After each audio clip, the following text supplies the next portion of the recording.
Good afternoon. My name is Vincent Burnett, Professor V from Victory Realty and Finance Academy. We're opening minds to open doors as you seek to obtain your Florida Sales Associate license here in the state of Florida. Today I'd like to cover Chapter 19 or Unit 19, Planning, Zoning, and Environmental Hazards. Typically from this unit, approximately 1 to 2 questions comes out of this chapter. And I'll go over some of the important points, and maybe one of these nuggets may be that one question or that one concept that you may find useful as you seek to obtain your license. Okay. City planning commissions are delegated final authority for subdivision plat control, site plan approval, and sign control. So they come up with the planning for a given community. Zoning ordinance, or also police power, as we covered that way back as one of the government restrictions on real property, authorize the segmentation or dividing of a community into districts or zones in keeping with the characteristics of the land and the structures and their suitability for particular uses to protect against uses that might reduce the value of neighboring properties. So the purpose of zoning is to enhance a property's value and a community's makeup where you have consistency. You know, the big grassy areas will probably be agricultural zone. The main corridor streets, commercial zone. Residential zones where people live and play and next adjacent to schools. That's through zoning ordinance or zoning. Okay. Building codes. They're designed to protect the public health and safety from inferior construction. Minimum quality level of construction, concrete blocks, barrel tile roof, the hurricane codes, things of that nature. The Florida Building Code is the statewide building code. That is the measuring stick. Residential zoning regulates density. One, you know, is residential where you can stay, but also density. How many homes on a particular acre or on a particular site? And that's also determines single family versus multifamily, as well as the density. Commercial zoning regulates the intensity of use. How high can you go? 20 stories, 30 stories, 40 stories, or the vehicle traffic. What must be, if you're going to have a commercial building, how many parking lots you may have relative to the square footage of the structure you're constructing. A buffer zone. I've seen that, I've seen it a long time ago. I took the test back in 1994. What is a buffer zone? A buffer zone is a strip of land, you may want to highlight that one. It's a strip of land separating one land use from another. As you transition from an agriculture area to industrial area to commercial area, you usually have green space or some buffer zone, some divide where there's a natural flow between you go to another different type of use for given properties. The Zoning Board of Adjustment handles appeals. Everybody's not always happy with their respective zoning and requests from property owners for possible zoning changes. A zoning variance is not an actual changing of the zoning for a given parcel, but giving a variance to allow for an alternate use or a different type use, although the master zoning will stay in place. That's my interpretation. The book says variances allow property owners to vary from strict compliance with all or part. You may want to highlight that. Buffer zone and variance. What is a variance? You vary, you deviate to comply with strict compliance with all or part of a zoning code, because to comply would force an undue hardship on the property owner. If you get to vary, the reason for it will require undue hardship on the owner.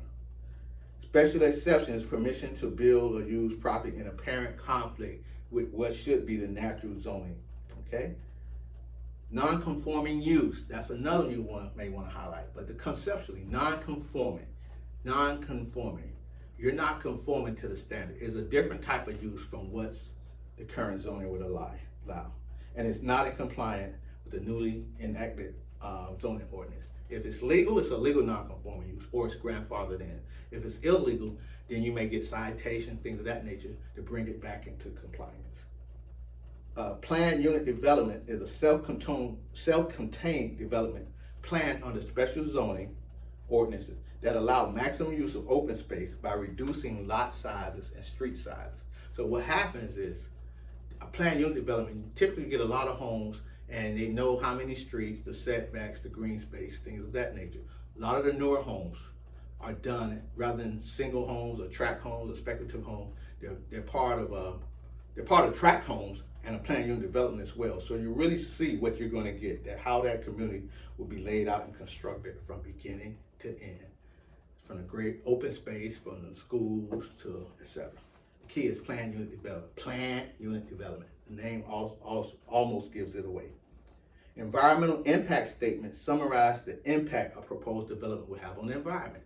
Anytime you have new construction, it's going to require new gas, new emissions, new traffic. What will be the impact of that new development on the citizens' everyday life adversely, and I guess and beneficial as well, okay? Congress created the National Flood Insurance Program to help property owners with coverage against losses due to flooding. That would be under environmental hazards. We're shifting gears from zoning and planning to environmental hazards. The National Flood Insurance Program offers flood insurance to homeowners, renters, and business owners if their community participates in the plan. And typically what happens is for the new licensee, you will get the survey. The survey will indicate if the property is in a flood zone. If it is in the flood zone, then flood insurance will be required.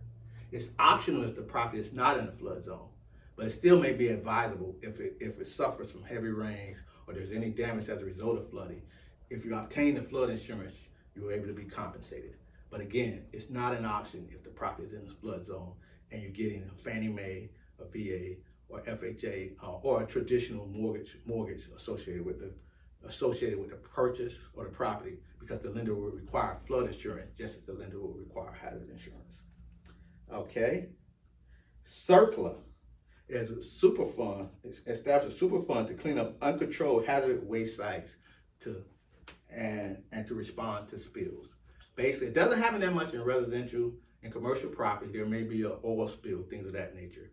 And there's a super fund created to help property owners remediate, take care of those properties. Not because we want to assist the property owner and enhance his property, but it's for the better collective use of the environment so the oil spill doesn't extend beyond their property boundaries and permeate to the adjacent property owners or the community at large.